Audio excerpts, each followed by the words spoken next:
everyone. Good afternoon, good morning, depending where you're joining from. Welcome to the Food Systems Solutions webinar. Today's session is co-organized by the UN Food Systems Coordination Hub, the Committee on World Food Security, the Agroecology Coalition, and also the Coalition on Soil Health.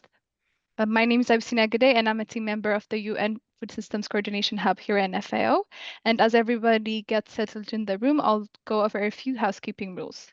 First of all, the session is recorded and will be shared widely following the session. You can find the policy clause in the chat for your information. We will be dropping it in the chat box soon.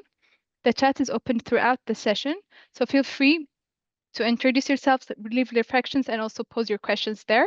We'll do our best to address them and address any other concerns you may have.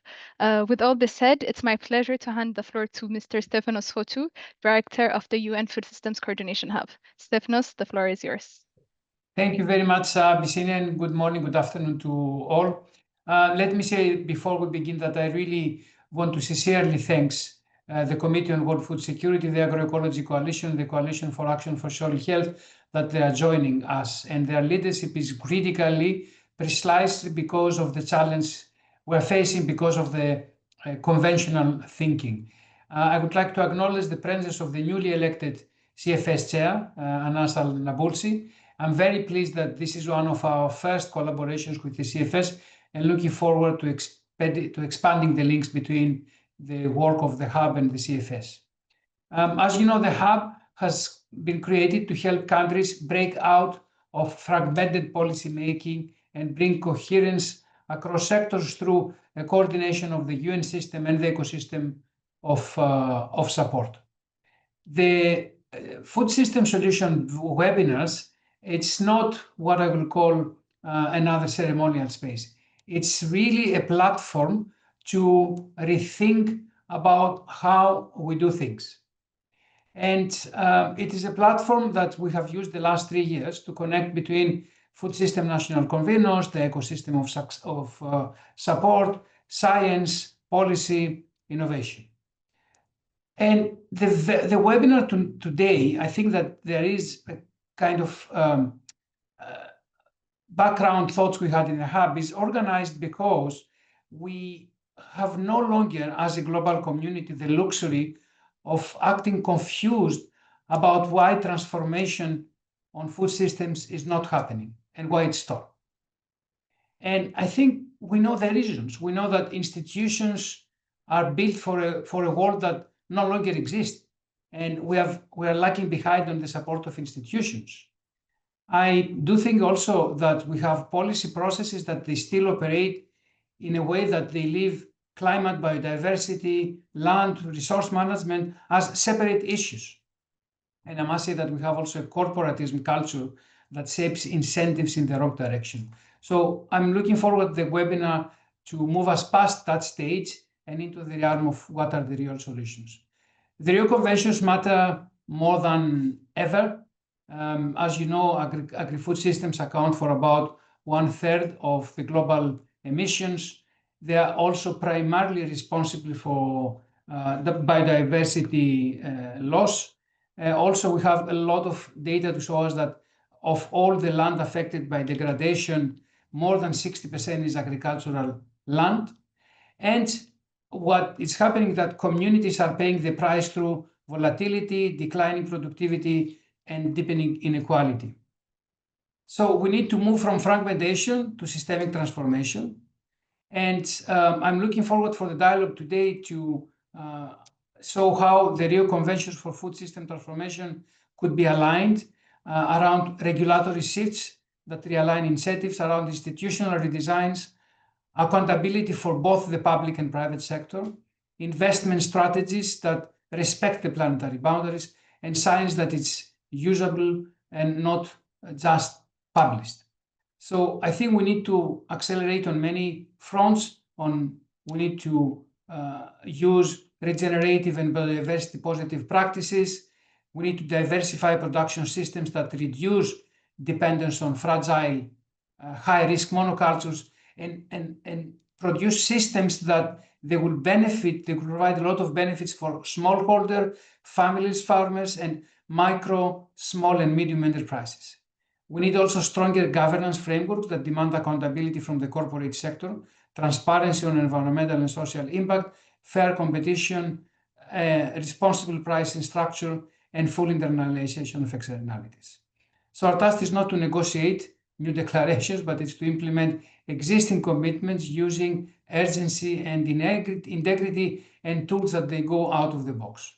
I'm looking forward to the discussion today, and I'm very pleased now to give the floor to Professor Anas Al-Nabulsi for his opening remarks. And I would appreciate if, please, the people that they control the screen spotlight the professor and not the other people. Thank you. Yes, thank you, Stephanos, for your introduction. At the beginning, ladies and gentlemen, dear colleagues, on the behalf of UN Committee on World Food Security, I am welcoming you to this event. My name is Anas Al-Nabulsi. I am currently the Dean of Faculty of Agriculture and Professor of Food Microbiology and Safety at Jordan University of Science and Technology. And I have been elected as chairperson of the CFS at CFS Plenary 53 in last October. CFS considers the impact of climate change, biodiversity loss, and land degradation on food security and nutrition an essential topic. I therefore appreciate this event organized in partnership by the UN Food Systems Coordination Hub, CFS, the Agroecology Coalition, and the Coalition of Action for Soil Health. This is a highly valuable opportunity, bringing together perspectives from very diverse settings. Not only during the COP30 currently ongoing at Belém, the importance of today's topic cannot be overestimated. I am saying this as CFS chair, but also as scientist. Climate change, biodiversity loss, and land degradation from a feedback loop, where climate change drives biodiversity loss and both contribute to land degradation. In turn, land degradation weakens the land's ability to withstand climate impacts, making ecosystem less resilient to climate change while contributing to biodiversity loss. This cycle particularly affects persons and groups in vulnerable situations, especially those whose livelihood directly depends on agriculture and natural resources. Addressing the interconnecting challenges of climate change, biodiversity loss, and land degradation is crucial for realizing the right to adequate food for all. As you know, the right to adequate food is the backbone of CFS. Under the auspices of CFS, many vulnerable guidelines and policy recommendations have been developed on broad range of topics: nutrition, climate change, data, gender, youth, amongst others. They are all based on the right to adequate food.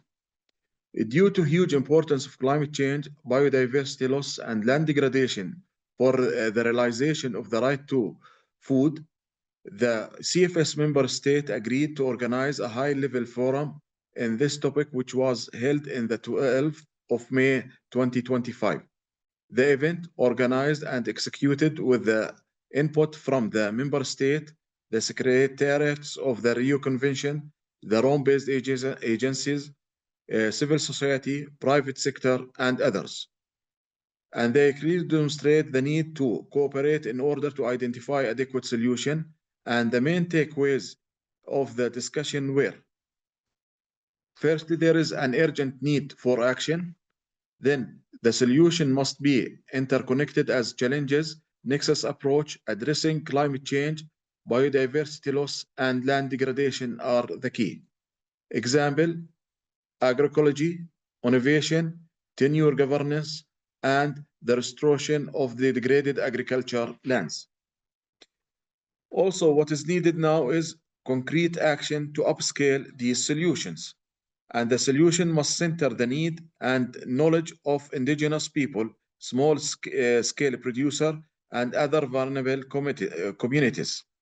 CFS policy products grounded in human rights, based on scientific advice by the high-level panel of expertise to food security and nutrition, and developed in an inclusive process, can significantly help in shaping the necessary policy. Increasing the uptake of CFS policy products at a country level is more urgent now than ever. Also, the policies aiming to address climate change, biodiversity loss, and land degradation, for instance, decision by the conferences of the parties of National Determined Contribution, National Adaptation Plan, and National Biodiversity Strategies and Action Plans should be formally incorporated the right to food. To ensure equitable and inclusive participation in the process and policies, human right-based approaches are needed. To cover financial needs, international financial institutions, countries, and private donors need to work together, making their efforts as coherent and efficient as possible. These outcomes are highly relevant to the work of the CFS as well as for the Rio Conventions and for the UN System Coordination Hub and other UN entities. The human right dimension in general and the right to food in particular not only foster the legitimacy of policy to combat climate change, biodiversity loss, and land degradation. CFS policy products based on the right to food can inspire policymakers at the country level when designing national policies for transformation of food system. Two crucial examples related to climate change, biodiversity loss, and land degradation are the voluntary guidelines on food systems and nutrition and policy recommendation on agroecological and other innovative approaches. The UN Food Systems Coordination Hub does play a key role in this contest, in particular when supporting countries in translating their commitments into effective action to reach sustainable development goals. As the Global Alliance Against Hunger Poverty launched during the G20 presidency of Brazil and now encompassing more than 100 member states and 100 additional institutions can contribute to a lot. One important milestone is the Belém Declaration, recently adopted the margin of the COP30, which inter alia enshrine the right to adequate food as a point of departure for climate policies. The use of CFS policy products is not one-way road, of course. We invite everyone to participate in preparation of our policy products.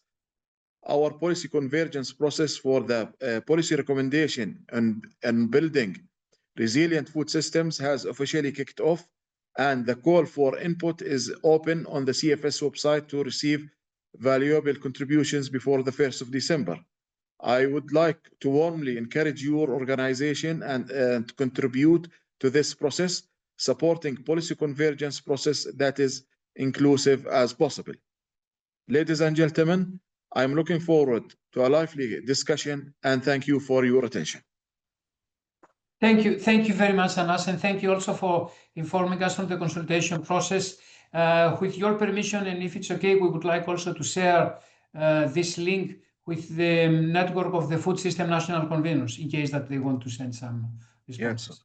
Thank you. So I will now give the floor to my colleague, Mia Madsen, to run the next of the webinar. Mia, over to you. Thank you, Stefanos. So this webinar I'm not moderating, but I'm happy to pass the floor to Sige, who is the moderator. So over to you. Thank you so very much. So my name is Sig Snab from CIMID and the Coalition for Action on Soil Health. Very honored to have this opportunity to moderate today. So we have a really distinguished panel that will be providing further insights. Each of them will be giving a 10-minute intervention, and there will be additional time, 25 whole minutes, to providing further queries and follow-up. So please put your questions in the chat. We will be very much coming back to you and really looking forward to your questions for this distinguished panel. So we are starting out with a coordinator from Agroecology Coalition. So Dr. Oliveras is going to be talking to us now. So over to you, Oliver. Thank you very much for the introduction and welcome everybody again. Let me share my screen just to be able to walk you through in my presentation. As I mentioned, I'm Oliver Oliveras, Executive Coordinator of the Agroecology Coalition, one of those coalitions which came out of the UN Food System Summit in 2021, together with CASH, the Coalition on Soil Health, one of our partner coalitions as well. So you have heard this one from Stefanos, that the current food systems are not sustainable. It is responsible for the greenhouse gas emissions, 1/3 of the emissions, biodiversity losses. It's also using 70% of freshwater resources, agriculture in particular. And the current system is polluting the soil, air, and water, very much vulnerable to climate change. It is also paradoxically, while we are able to produce sufficient food for all, we still see the triple burden of malnutrition. In some cases, people go to sleep, particularly children, hungry, while in the other parts of the world, you could see obesity and the emergence of non-communicable diseases and type 2 diabetes. It is also maintaining social inequity and the loss of cultural values. And a number of several lock-ins is really hindering us from moving towards a more sustainable, equitable, and resilient food systems. And in the center of this is a concentration of power. A number of organizations and peoples and industry is controlling much of the resources, while the smallholder farmers, indigenous peoples, local communities are the ones who are unable to access healthy, nutritious food that they themselves are producing. And so from where we are sitting, we see agroecology as a pathway for food systems transformation. And there is that growing consensus already along those lines. Integrated and transformative agroecology is seen as simultaneously applying both ecological and social concepts and principles to design and management of food and agricultural systems. It provides sufficient, healthy, diverse foods for consumption and livelihoods, and is also seen as an approach to climate change mitigation and adaptation that reduces climate risks while supporting long-term productivity and resilience of food systems by applying ecological and humanistic principles. And that's why we see agroecology as sort of like a three-legged stool. It is on one hand a practice. It is also a science because it's really working around transdisciplinarity, and a movement because of the important role of grassroots actors in advancing agroecology and sustainable approaches.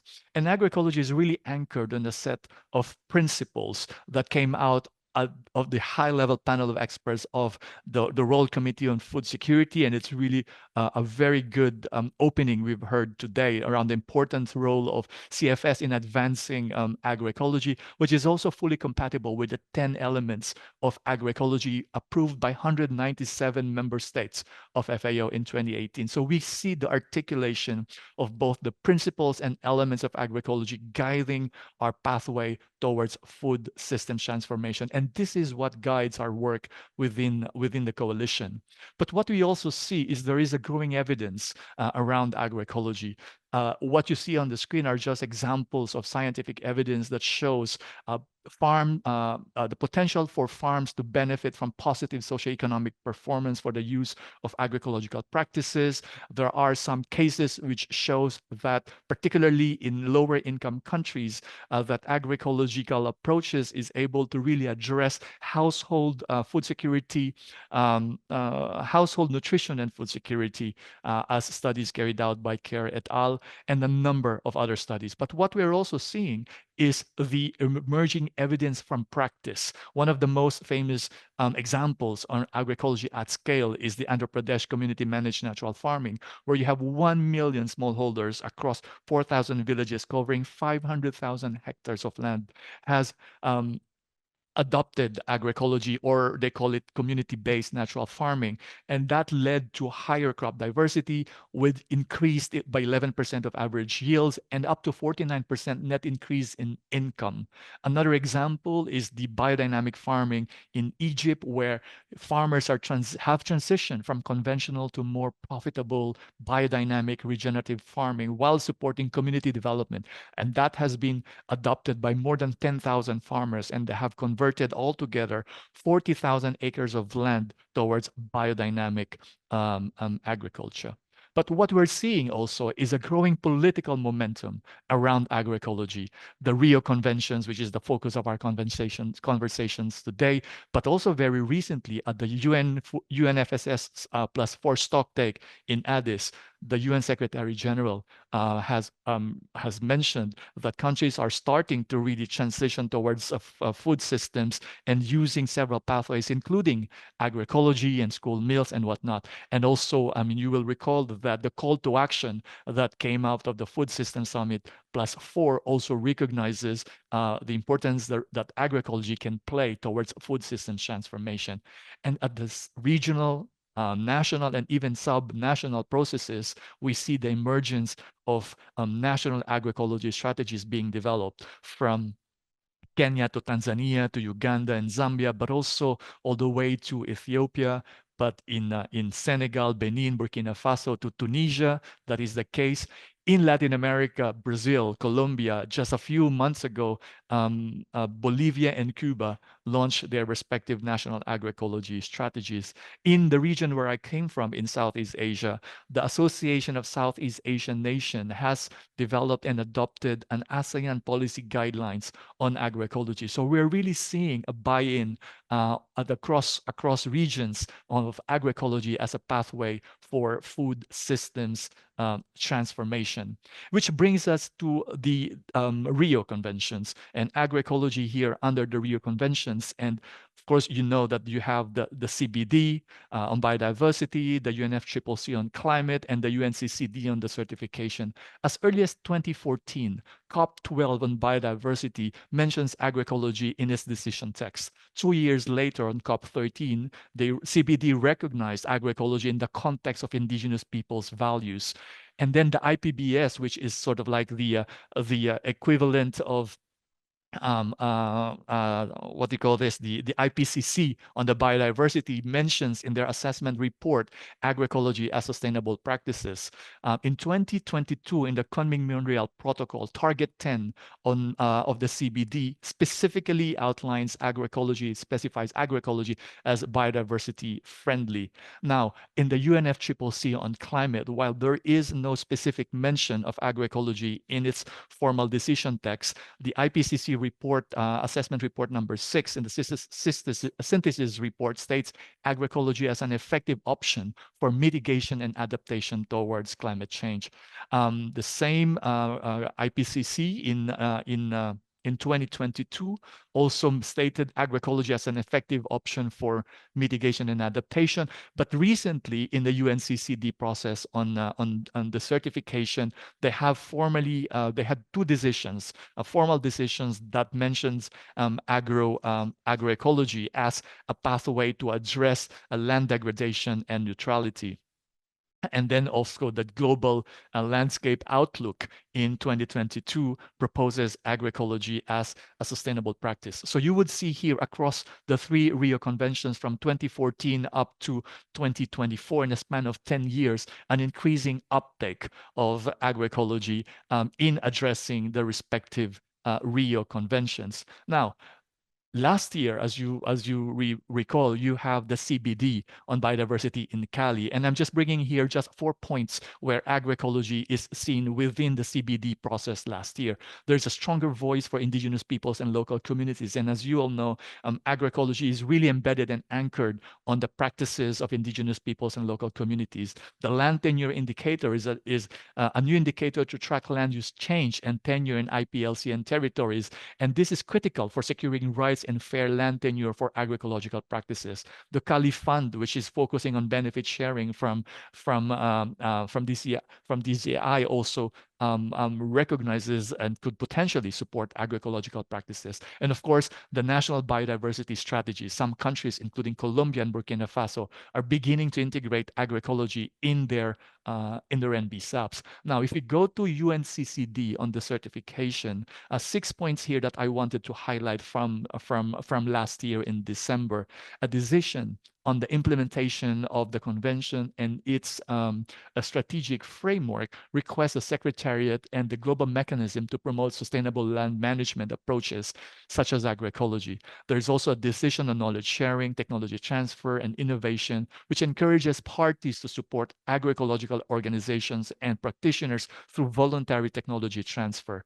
And then there was a new decision on the role of agriculture as a primary driver of land and soil degradation, highlighting agroecology's potential to contribute to mitigation and adaptation. And then you could see here 3 others around implementation objectives 1 to 4 of UNCCD. The introduction of indigenous peoples caucus really provides an important platform to further advance agroecology in the UNCCD process.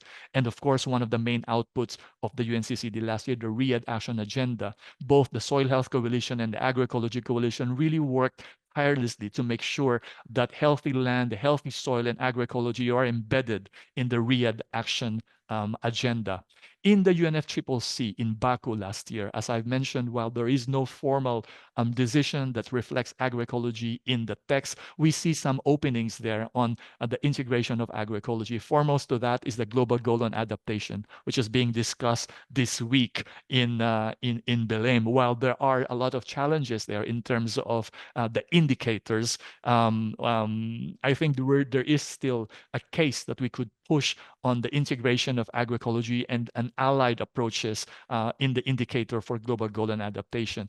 Gender and human rights is an important element also for agroecology, because as you would know, about 70 to 80% of farmers, particularly smallholder farmers, are women. And so by having an emphasis on gender and human rights, this is really an entry point and anchor to a certain extent of integrating agroecology into the UNFCCC process. The Sharm el-Sheikh joint work on implementation on climate action and agriculture is also recognizing integrated and holistic approach towards addressing climate mitigation. And obviously, agroecology is part of that process. The Baku Harmonia Initiative for farmers, the nationally determined contributions. Here you are seeing increasingly, I mean, more and more countries are mentioning agroecology as an approach to address their climate mitigation and adaptation. And of course, you have the Alliance of Champions for Food Systems Transformation. Tanzania and Brazil, which are both active members of the coalition, have joined this Alliance of Champions, and they have developed their food systems transformation pathways that are also anchored on agroecology. Now, on COP30, as we speak now, what we are seeing, and as the UNFSS, as the CFS chair has just mentioned, the Belém Declaration is really centered around food sovereignty, rights, and people-centered. And there, obviously, you could see, while there is no specific mention of agroecology, these are the core to the principles and elements of agroecology. And we also see here a number of integration or entry points around agroecology. As I've said, the global goal on adaptation, non-market approaches, or agroecology advocates are calling for unresolved issues under Article 6.8 as an example. Again, gender rights and participation are important elements of that. Apologies, we are a bit over. So thank you for this very important intervention. It's really been great to learn a bit about how indeed agroecology is a framework to promote synergies between the 3 Rio Conventions. Thank you again, and we will have lots of time for questions and answers. So thank you. And we are now going to move over to Dr. Giulietta Battisucci from the Secretariat of Agriculture, Livestock and Fisheries of Argentina. She is representing the Platform of Latin America and the Caribbean for Climate Action on Agriculture, PLACA. So she has 10 minutes now, and she's going to share some insights on how this platform works to leverage regional climate action towards the implementation of countries' commitments under the Paris Agreement. Over to you, Dr. Bate Satouzi. Well, thank you so much for the presentation, and thank you for the invitation to be part of this webinar. Good morning and good afternoon to everyone joining this session. It's a pleasure to be part of this on behalf of the Platform for Climate Action on Agriculture of Latin America and the Caribbean, best known as PLACA. And that's an initiative that connects agricultural systems and climate action across our region.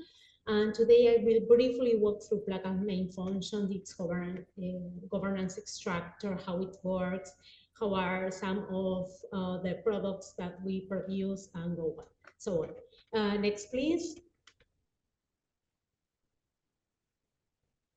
Well, PLACA gathers 18 ministries of agriculture of Latin America and the Caribbean, and 5 international associated institutions. And well, as you see, we have a big heterogeneity between our countries, and our agricultural system are very different among us, but we share a vision, and it's that agriculture is central to climate solution, and it has a critical role in reducing emissions, building resilience, restoring ecosystems, and protecting food security and livelihood.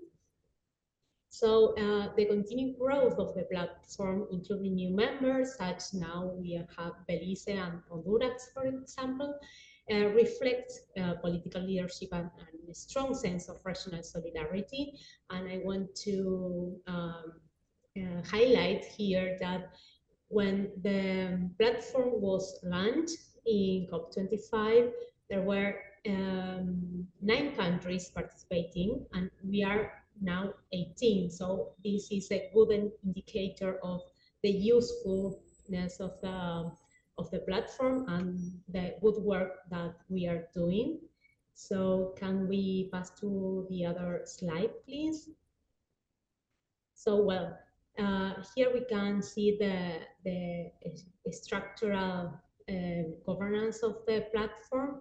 And as we say, PLACA was launched at COP25 and has evolved into a pioneering model of South-South cooperation in agriculture and climate action. Its governance is fully country-led, with yearly rotating presidency and co-presidency, currently Peru and Brazil, respectively. This presidency and co-presidency provides political direction and ensures that regional priorities are reflecting national needs. And FAO serves as a secretariat, providing technical, operational, and coordination support. But the agenda itself is defined by the ministries and secretaries of agriculture. And this balance ensures that political dialogue and technical work move together in the same directions. While the platform strength lies in the combination of strong political mandate connected to continuous years-round technical collaboration among national teams. And well, this it's important to have a yearly rotation, because this provide like that the different contexts and priorities that are very moving every year are reflected in the work of the platform. The next, please. Well, and how we work. We work through thematic working groups.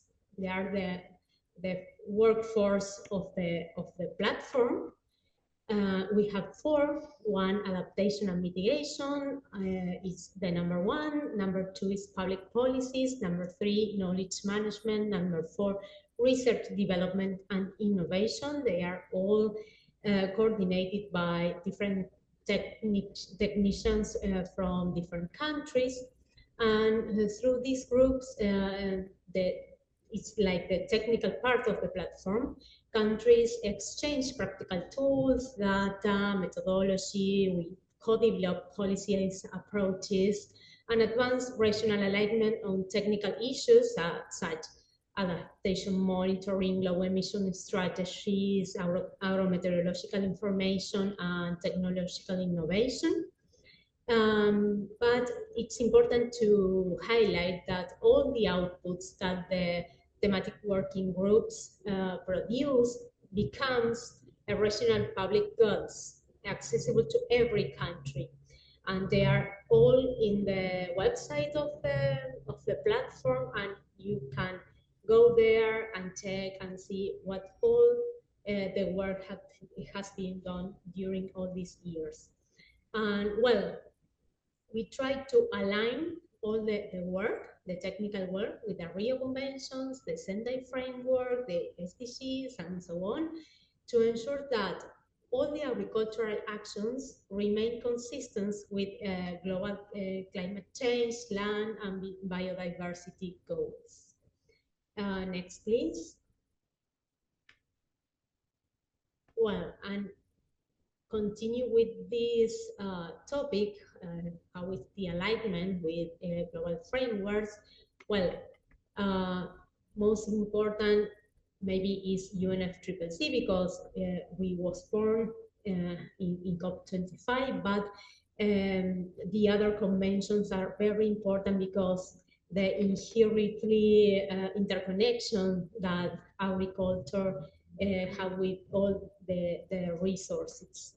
So, well, after that, we also contribute to Sendai frameworks, promoting agricultural risk reduction, strengthening early warning capacity, and supporting resilience building actions across rural territories. Well, PLACA is not formally linked to the Sharm el-Sheikh Joint Work on Agriculture, but it has facilitated concrete regional actions that directly support countries in navigating this topic under UNFCCC. For example, with continuous regional dialogues, coordinating exchanges, not only in this part of UNFCCC, but in the Paris Agreement, like global goal on what's happening in CCA, in global goal on adaptation, how can agriculture be taking part of NDC 3.0, and well, this year PLACA developed a negotiator's kit, which provide concise updated information to help the ministries to prepare the agricultural discussion under the UNFCCC. Well, all this alignment has helped to ensure that agriculture remains visible and coherent across global climate discussions. And well, something very important for us this year has been the recognition of PLACA's low-cost solution bank within the COP30 action agenda through its inclusion in the granary of solutions. The action agenda is very important in the new UNFCCC process that mobilize voluntary climate action from actors beyond the negotiations, civil society, businesses, supranational governments, and coalitions are essential for implementing the Paris Agreement. So being part of this granary of solution gives PLACA's repository regional and global visibility. It's the Bank of Solutions highlight more than 240 practical innovation developed by farmers, cooperatives, and research centers across 20 countries, and it reinforced the idea that local solutions from Latin America and the Caribbean are not only relevant for our own region, but can contribute to global adaptation and mitigation efforts. This Bank of Solutions is in our website too. After that, you can see the QR. You can check all of this information. And the next slide, please. Well, and how we strengthen regional capacity to deliver the Paris Agreement. PLACA was created, as we said earlier, specifically to help countries to translate their Paris Agreement commitments into concrete agricultural actions. And the platform does this in several ways, through capacity development. The working groups, especially 1 and 4, organize courses, peer exchanges, and regional workshops on different topics as NAP design, NDC monitoring, Article 6, climate finance, water management, risk management. They are all aligned what is happening, or what the countries need to work in their commitments of the Paris Agreement. So this is very important. And well, Praga promotes to regional coherence ahead of COP processes. The platform organized dialogues on all of these topics that I mentioned, and provide concrete tools like the negotiators kit, for example. Very important this year was a series of webinars related to COP30 and preparatory workshop, where hundreds of specialists from agriculture and environment ministries across the region discussed key technical topics to be more informed ahead of the COP30. Well, Placa serves as a bridge between political commitments and technical implementation. The other slide, please. So you're being wrapping up now, right, Julieta? Thank you. Okay, it's the last one. Well, we can move forward to thank to everybody to be here. And well, we are for the Q&A waiting for that. Thank you very much. Thank you so very much for those examples. We'll look forward to hearing even more concrete examples during this ongoing discussion. It's going to be quite exciting to see what we have next. So, and we will have time for a really involved debate, which will be, and discussions and collaboration. It'll be great. Okay, over to Dr. Jose Luis Vivero. He's a Program and Policy Officer at World Food Programme in Cameroon. So, Dr. Vivero, can you share some insights on how Cameroon's National Food Systems Pathway serves as a strategic platform? We're really interested to hear about this in terms of uniting the climate, biodiversity, food, and nutrition priorities. Over to you. Thank you, Sig. Thank you. Welcome, everybody. I mean, I'm really pleased to be here, and I'm here because I was invited. I mean, Cameroon has been selected as one of the, out of the 150 odd countries that the Food System Hub is working with. I mean, Cameroon is probably the only one that is going to present today. So I'm really feel honored, and I would like also to convey the gratitude from the national convener that, of course, she has been informed. I'm working with her in a daily basis. And actually, what I'm presenting is getting slides on all the presentations that she made before. So again, thank you very much to the Hub for inviting me. So what I'm going to present today is responding to the question that Shiba has posited. And it's because Cameroon, since 2024, has already embraced the idea of convergence of agendas. I mean, my national convener, she's always repeating the same idea, you know, convergence, alignment. Because it's a very utilitarian, I think, approach, and it's very practical because basically the big funds on climate finance are on climate, okay? But we in the food systems, I'm speaking on behalf of my country, in this case, on Cameroon, that they don't have easily access to big envelopes with money to support food system transformations.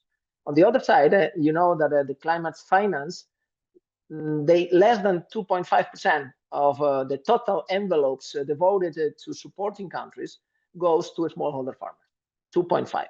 So I think that perhaps it could be good to have a kind of ambition, a financial ambition, to uplift that level up to 10%. 10% of the total global finance perhaps could target the smallholder farmers. And I'm definitely that, of course, that multiplied by 4 the total amount that they received so far. And actually that would give a boost to food system transformation. So the idea of convergence of agendas, also it has already been explained by Professor Al-Nabulsi and Stefanos and of course Oliver, that everything makes sense. Because if we are thinking about food systems and we want to approach them in a systematic way, well, we need to go beyond ministries of agriculture. And as you have seen by the presentation that Julieta made, I mean, mostly, I mean, the full responsibility on transiting and let's say, developing and supporting food system transformation lies in the shoulders of the ministries of agriculture.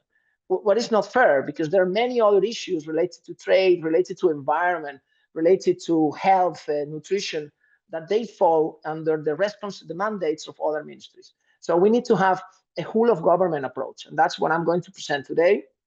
Ideally, a whole of society, where we have national food councils or regional or municipal food councils, where also civil society actors, private sector, they may have a role. So please, the next one. So what I'm going to present today is basically the consequence of translating the international priorities and matching them with national priorities. And you will see the role that I've been playing, accompanying the national convener since beginning of 24. It has been a kind of Sherpa.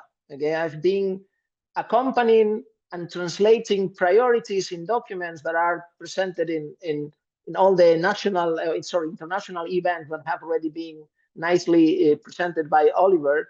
You know, UNCCD, UNFCCC, COP now COP 30. I mean, all those declarations, in many cases, they don't arrive to the national convener.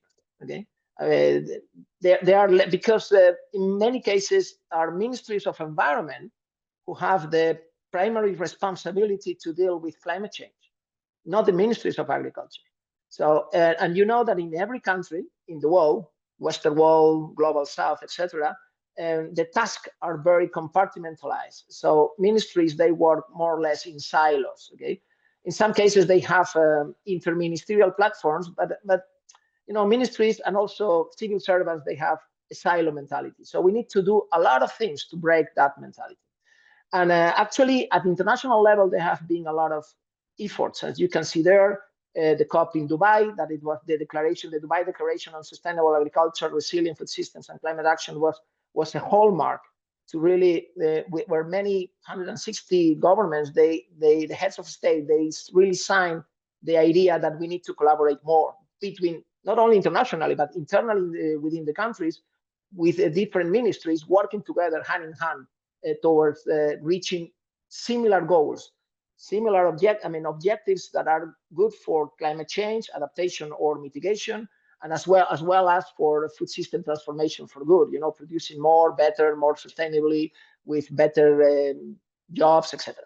So what happened, it's a bit distorted, but what happened then in January 25, it was launched the new decade for the comprehensive African agricultural partnership.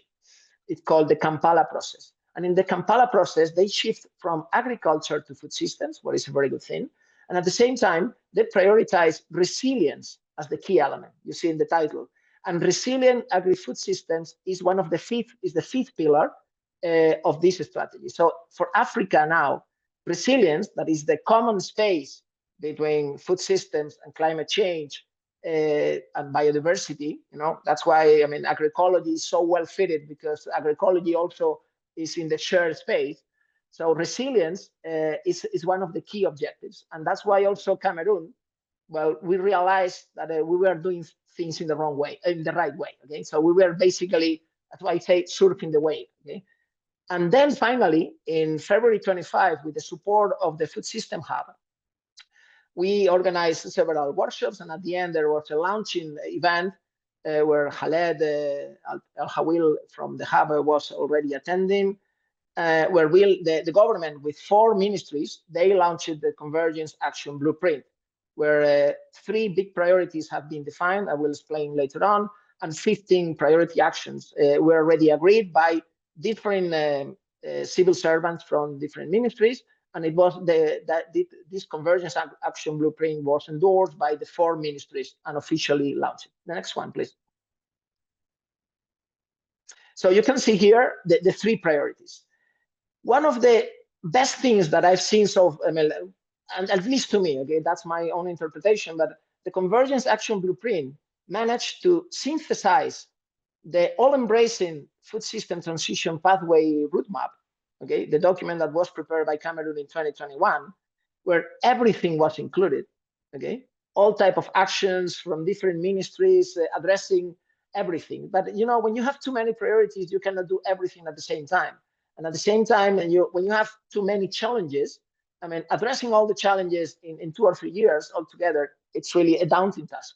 So what we managed to do in the Convergence Action Blueprint, by thinking not only from the agricultural production lens, but also using biodiversity, nutrition, and climate adaptation and mitigation, when you use that lens, you can mirror down and you can really, narrow down the priorities. And we came with those 3. We came up with those 3.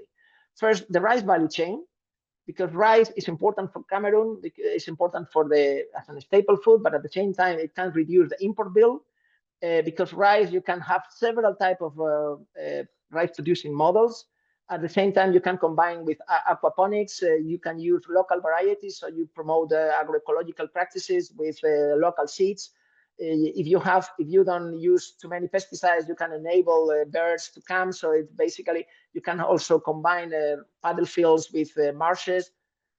The second one is agroecological transformation for the staples and livestock. And I presume that Oliver will be very pleased with that. And although I know that he already knows this.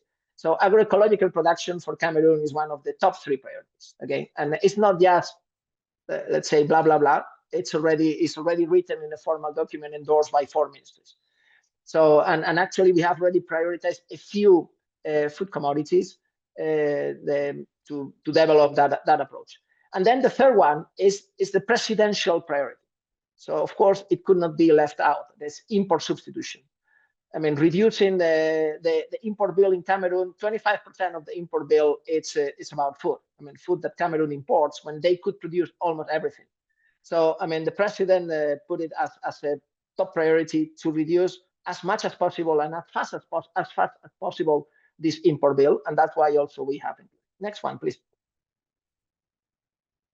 So you can see here quickly, I mean, I'm not going to explain everything, but I want just to focus first on the big orange or pinkish box on the left side. That is the subcommission on the rural development, because that's the institutional setting that so far guarantees a whole of government approach in Cameroon.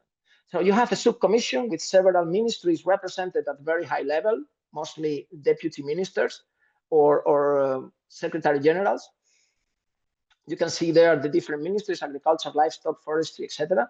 There is, I was already criticized that there is one ministry, one important ministry missing, that is Ministry of Health, because of nutrition. And I think that it's a fair critique, but it was already prepared like this because Ministry of Health has already been included in other technical secretariats, as you have seen. And then that's the subcommission that has the decision-making power for food system decisions. And actually, it's a good, at least it's a good platform that is already organized. And then what we have done, so sorry, we're over the 10 minutes. So please, if this can be wrapped up in the next minute, thank you. Okay, in 1 minute. So what you can see there is that we have, with the support of the national convener, we have already organized 7 coalitions, and we have already assigned focal points in different ministries to facilitate also intersectoral coordination of food systems. The next one, please. And now we are going to just produce one more. No, the next one. And this is just the title. No, please go back. No, back. The title, because a concrete output out of this convergence is a bankable project.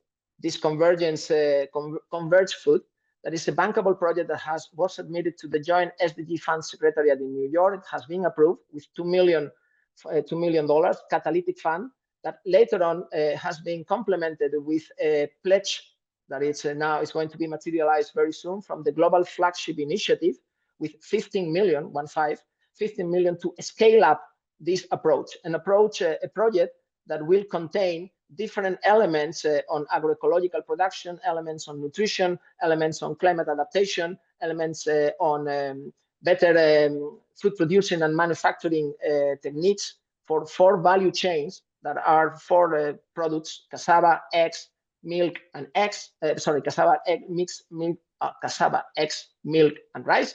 That they have already prioritized before. So that's the good thing, is that we are concretizing, materializing this convergence approach into a bankable project. Dr. I'm sorry.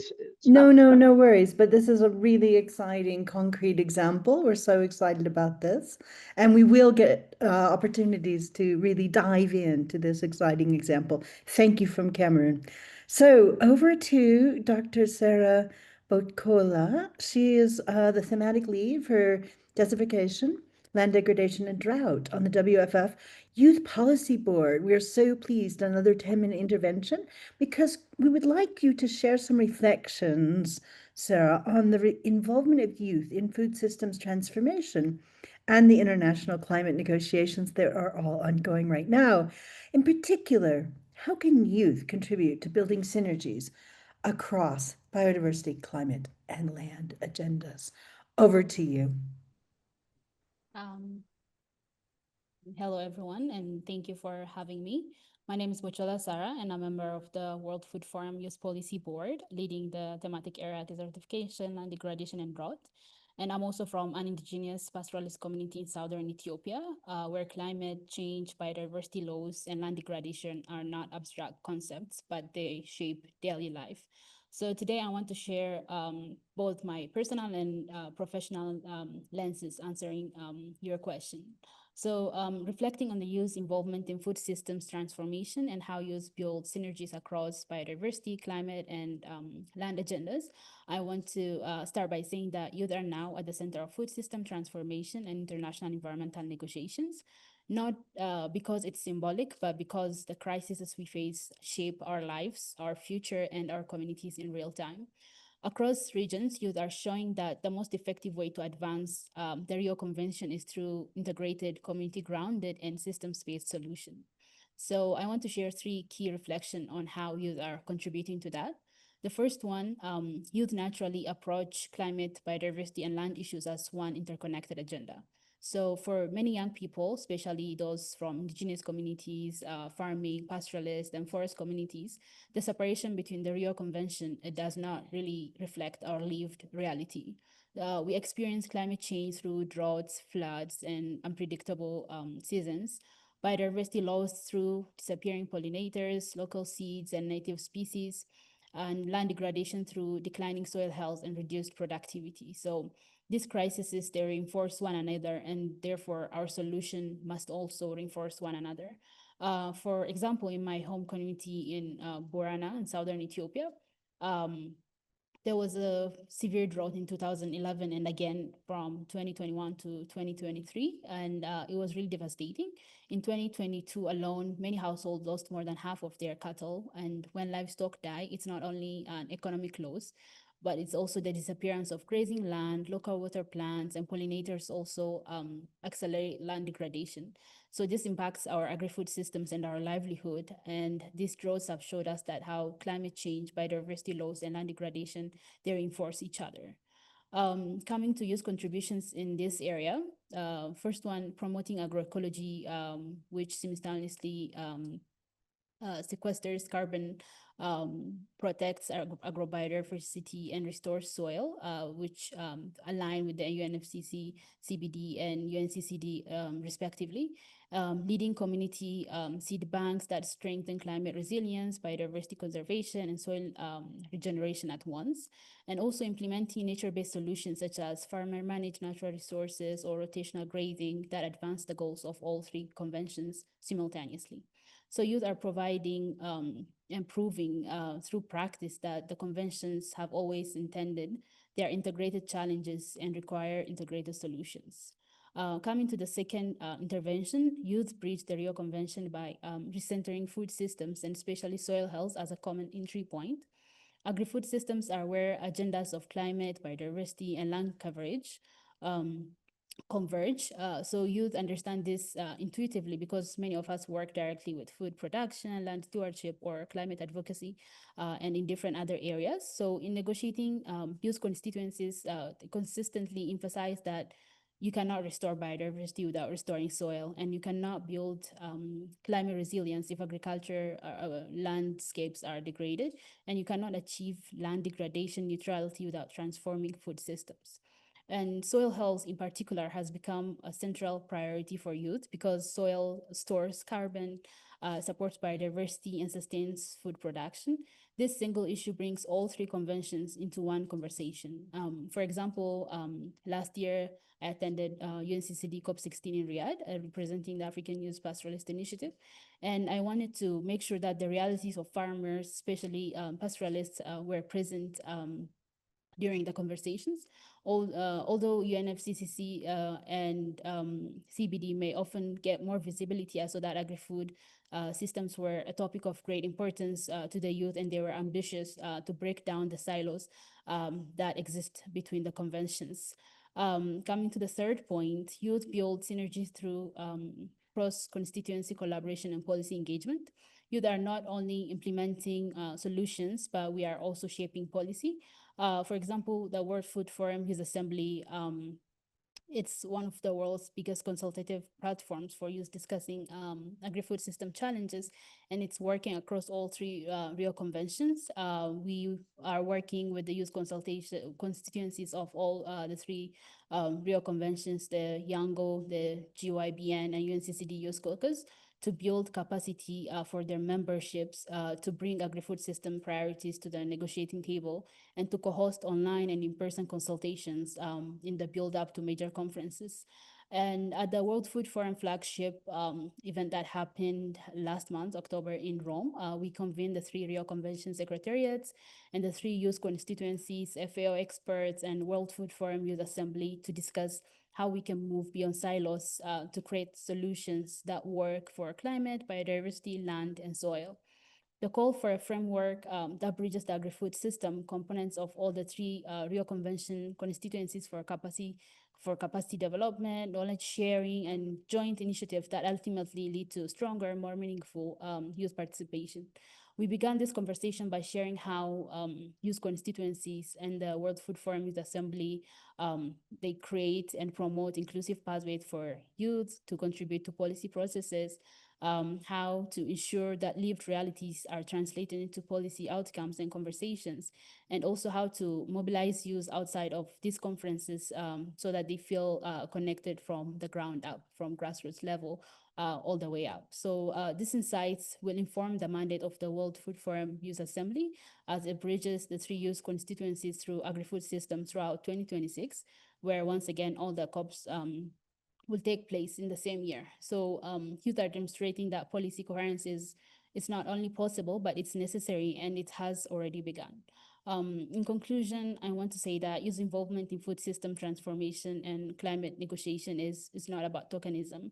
It's about bringing a system perspective that the world urgently needs. So youth are innovators, they're knowledge carriers, they're policy shapers, land stewards, and they're bridges between science and community, and catalysts for coherence across the three Rio Conventions. So if the goal is to deliver a climate action, restore biodiversity, protect land, and transform food systems, then supporting youth leadership, it's not optional, it's foundational. Thank you so much. We so appreciate that intervention. And, in the spirit of the last shall go first, I'm going to come to you with a question in a minute. But I just wanted to say how much we appreciate hearing these insights from all of you from the panel, both at local, national, regional, global levels, these perspectives on how food systems can serve as an entry point for the alignment across the Rio Convention has really been useful. So we have some great questions in the chat, but I just want to start, and as I said, I'll start with you, Bertilla, Sarah, about what are some insights from from the WFFF flagship event on bridging the Rio Conventions through this agri-food systems lens that was organized in October this year. If you could provide some insights on that, and perhaps think about some key recommendations going forward. I sorry to put you on the spot, but would really like to hear from you. Thank you. Oh, no worries at all. During the flagship event that happened in October last month, the World Food Forum Youth Assembly brought together all the 3 Rio Conventions, the Yango, the Gibran, and UNCCD Youth Caucus. Usually, it was not very common for this all 3 conventions to sit at the same table and discuss similar goals.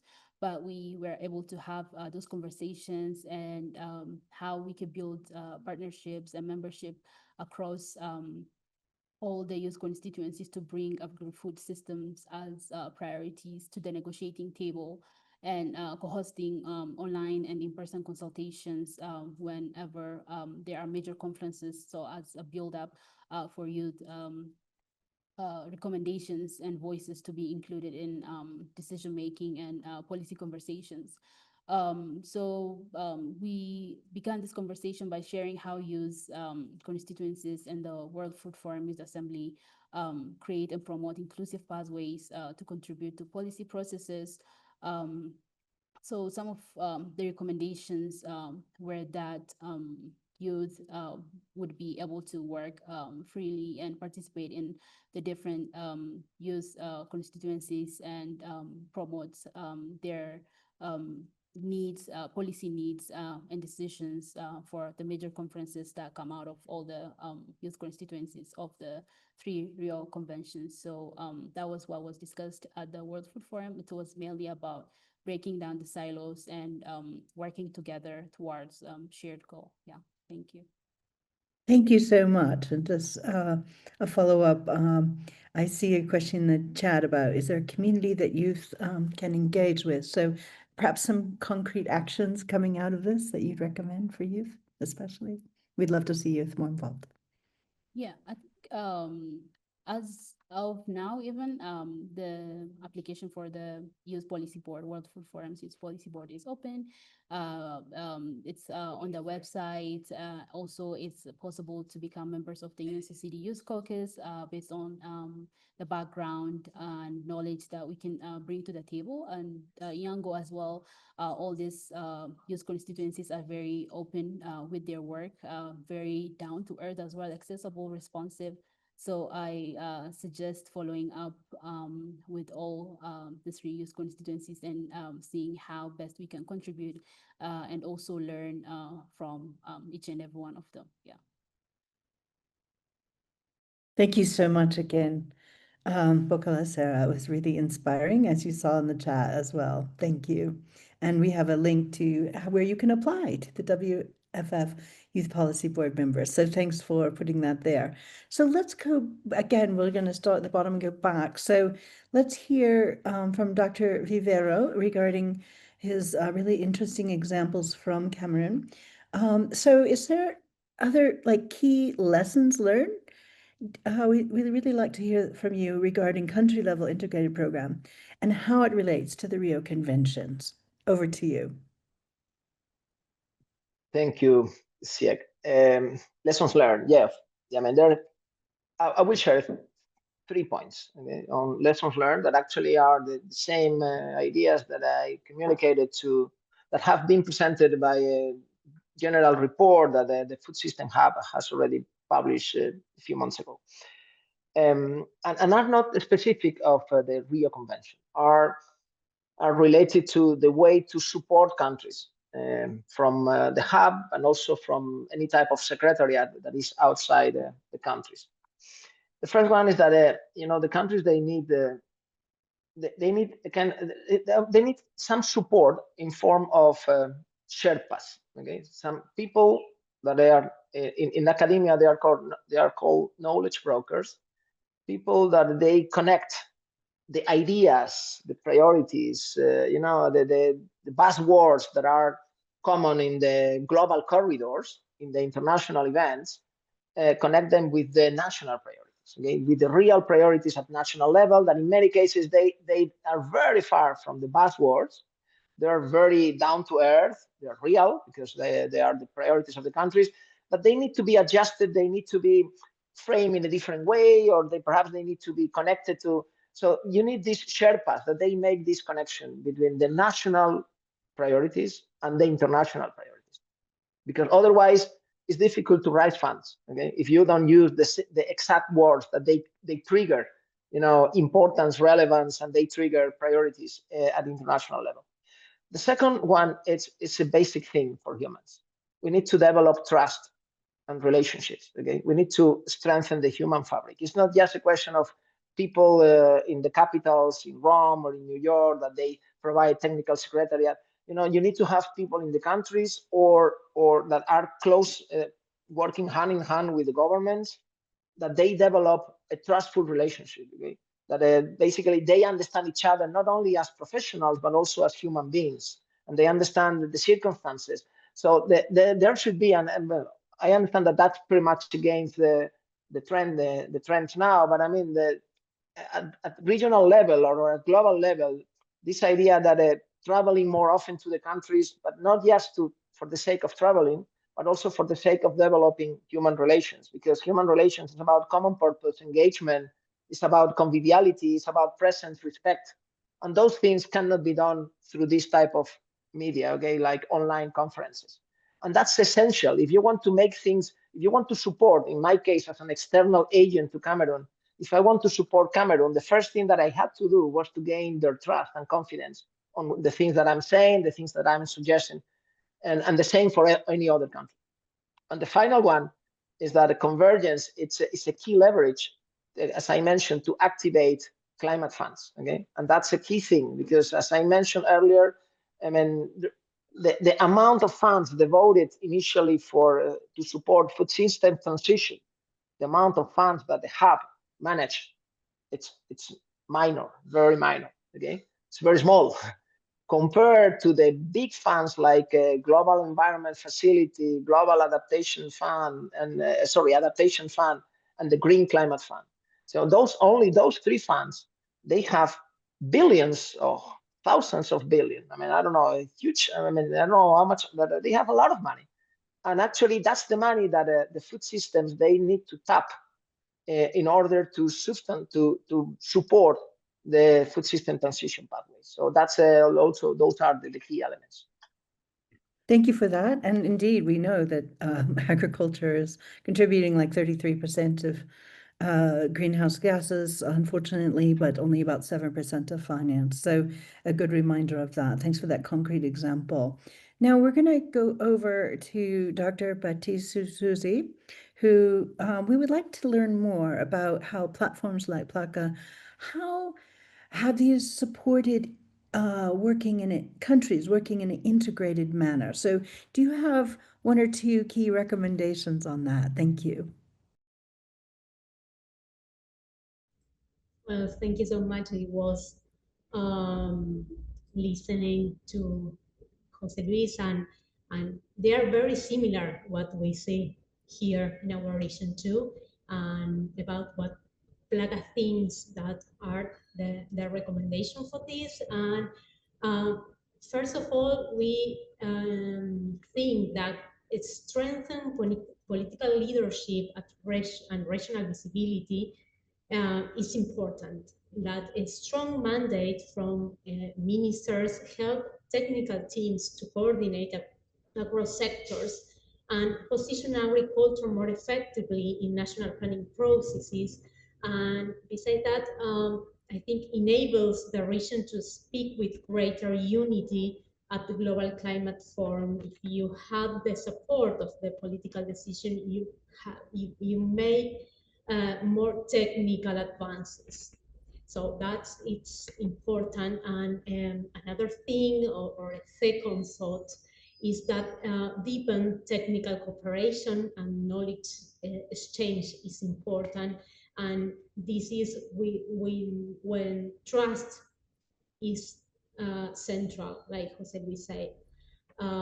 Trust between the technical or the technicians are important, because the diversity of the context in the region creates opportunities for self-help operations, and through for example, our thematic working groups country have jointly advanced in different topics like adaptation indicators, monitoring frameworks, water management practices, and expanding the scale and continuity of these exchanges will integrate these approaches.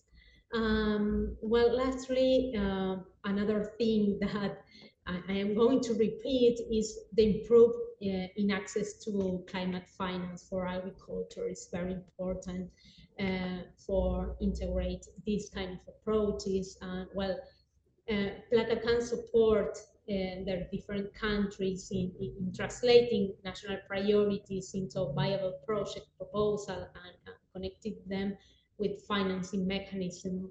But well, more financing would allow countries to scale up these integrated solutions, and with that's important to measurable outcomes. So that's are our views about what are the recommendations and what is needed to reach this improvement in interconnection of the different approaches. Thank you. Really appreciate that. It is, you know, but your perspective is really, really important. Country integration is a really key for the food system lever for these important Rio Conventions and the integration. So thank you. Now I'm coming over to Dr. Oliver Oliveras. So I would like you also to see if you have a couple of key recommendations moving forward, and particularly how that agroecology can be used to support these Rio Conventions. You've given us some big picture. Do you have a little more key concrete examples? Thank you. Absolutely. A few examples that I could cite. For example, we developed a tool to integrate agroecology in the development of national biodiversity strategies and action plans. So this is a how-to guide, a step-by-step on how they could consider integrating agroecology in the NBSAPs. The same thing, we've developed a tool to integrate agroecology in the nationally determined contributions of countries. And I'm putting the link in the chat box so people could download it as well. We have also supporting countries together with our partners in facilitating peer-to-peer learning in terms of how they are trying to integrate agroecology in their respective nationally determined contributions, but also in developing their national strategies on agroecology.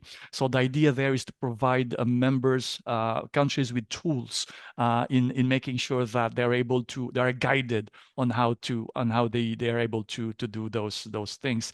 Another example that I would like to cite is, for just as we speak now, we are launching in Belém a plan of action for accelerating agroecology and agroforestry as a part of our commitment and support of the Agroecology Coalition and its members, the Ministry of Agrarian Development of Brazil, but also IFAD, FAO, now partners, one of those social enterprise organizations in terms of scaling agroecology as an approach to advance climate agenda. And so these are just a few of those examples, but also supporting countries in the process of developing their strategies to some sort of like guidance on how they could develop those strategies in a multi-stakeholder fashion. I'm just putting there as an example in Tanzania, where they receive some sort of a support on how to organize consultation process, integrating the comments coming up from the Office of the President, farmers organizations, certification agencies, etc., in developing their own strategy. And lastly, mobilizing donors to help them find resources to implement their national agroecology strategies. Some of these countries like Tanzania, Vietnam, Brazil have how do you call this, aligned NDCs and BSAPs, food systems transformation pathways, and agroecology strategies. So we're seeing here some examples of countries that are trying to align their global commitments in their food systems transformation pathways. And of course, we've heard the other example from Cameroon, from Jose Luis just now. Yes, this is super, very relevant and exciting. And I just want to point out to everyone that in the chat, there is a number of links to more information, such as on PLACA, and also opportunities such as Food Forward, nationally determined contributions, .panda.org. So there's really efforts out there that you have all highlighted, which we really appreciate, on how we can concretely use food systems as a way to provide entry points for alignment across the Rio Conventions. So, and I also appreciate the very clear answers, Oliver, you've given to a number of questions that people are wondering about how you fight pests and diseases when using agroecology, and that it's a holistic approach and has the principles and really the different types of capacity building going on. And then we also have a point about that there is what some people have called greenwashing around corporations and regenerative ag, but I think that in this forum we can really be aware that there are many different efforts, many different at both country and global efforts, very sincere efforts to launch how we, as you've pointed out here again in the chat, scaling agroecology, agroforestry, and these types of options that can address both mitigation and adaptation through more resilient food systems. And again, as a representative of CASH, I just have to say that, you know, agroecology and soil health are really very synergistic because we do need this foundation of soil health for adaptation and also for mitigation. Often sometimes overlooked nitrous oxide generation in particular can be reduced through soil carbon. So just taking my moderator hat to make that comment. So thank you again, everyone. And I will just give, not seeing any more questions. Yeah. Oh, wait a minute. There is a really important one from Nigeria. And this one is for each of you to think about. So, you know, there's really challenges that are being faced, particularly in particular contexts where we have insecurities. Farmers are not even able to go farm. We have gender issues in many cases, gender related to land tenure, related to access to capacity. So how is, I would love to hear more about some concrete examples of how you're grappling with trying to be more gender aware and also support security for in considering this as we go forward and engage with the Rio Conventions. So since I have you still, Oliver, I'll go with you and then follow up with each of the panelists. So over to you, Oliver. Thank you very much. Firstly, I think it's important to ask for help. There are a lot of other organizations and networks who are really working, for instance, on gender. They're more equipped than us, for example, to advance gender issues than the coalition because this is their expertise. And we know that farmers and smallholder farmers, for example, 70 to 80% of them are women. So we lean on whoever has the expertise to advance that cause. So we collaborate with those platforms. You have within the within UN, the Rio Convention processes, you have the Youngos, you have the Ringos, these are the international NGOs, but also you have the caucus of different stakeholder constituency. It's really, really important that we reach out to them and to connect with them to advance the issues that we also care about and which they have more leverage and expertise and capacity to respond to. I think it's really important that we recognize that nobody has a monopoly of expertise and knowledge, and it's really incumbent upon us to reach out to allies and partners to help us advance the cause that we all need to address simultaneously. Thank you for that. And so, yeah, again, and you know, you're really thoughtful examples. I agree that partnerships and agroecology, of course, has always been being equity is one of the key elements. So now may I come to you again, Giulietta Satuzzi. Apologies for mangling your name. Over to regarding PLACA. How have you thought about gender and these other challenges that farmers face in the real world? Yeah, I love the answer that Oliver did, because for us, it's important to have support from other and connect and give synergies, because our contexts are very different among the regions. So some are concerned about that, some are not so concerned. So we need support to integrate in a better way. But for this, all over the years that the platform has been handling all the different topics, gender, for example, has been one. But yes, we need the expertise from another parts and other groups to complement the knowledge that we have, because a lot of the people who integrate the platform are focused in another topic. So we need to strengthen our capacities in different topics like this. So Thank you. they are horizontal and transversal for and important for the development of agricultural systems. So yes, we need to give voices to the people who really knows about the topic. So yeah, that's a perfect answer, wrapping up our panel, because we only have 4 minutes left. And so I'm going to turn this over for closing remarks from, so I think first we'll hear very briefly from, so we're going to hear from the CFS chair, and then he'll turn it back over to Stefanos for closing remarks. Thank you, everyone. Appreciate the panel very much.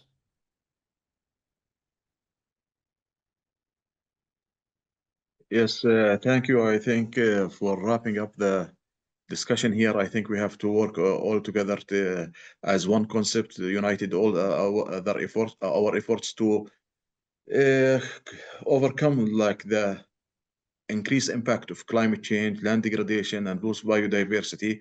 And this is also with the face of that we have increased the number of population, and we have to increase or double the production volume of food with the consumer behavior change. So we have to address correctly these changes and to have an impact on food transformation systems that the people can get benefit or see the results in like enhancing the level of food security. Thank you. Thank you, Anna. So let me use the last 2 minutes for some messages that I'm getting from this panel today. One, I think that we are all agree that the time of incrementalism has ended, and incrementalism is not the way forward, but transformation is the way forward. But if we want different outcomes, I think we need a different operating system, and a different operating system across all the actors, from governments to the private sector, to the farmers, to the civil society, to the youth, to the corporate sector.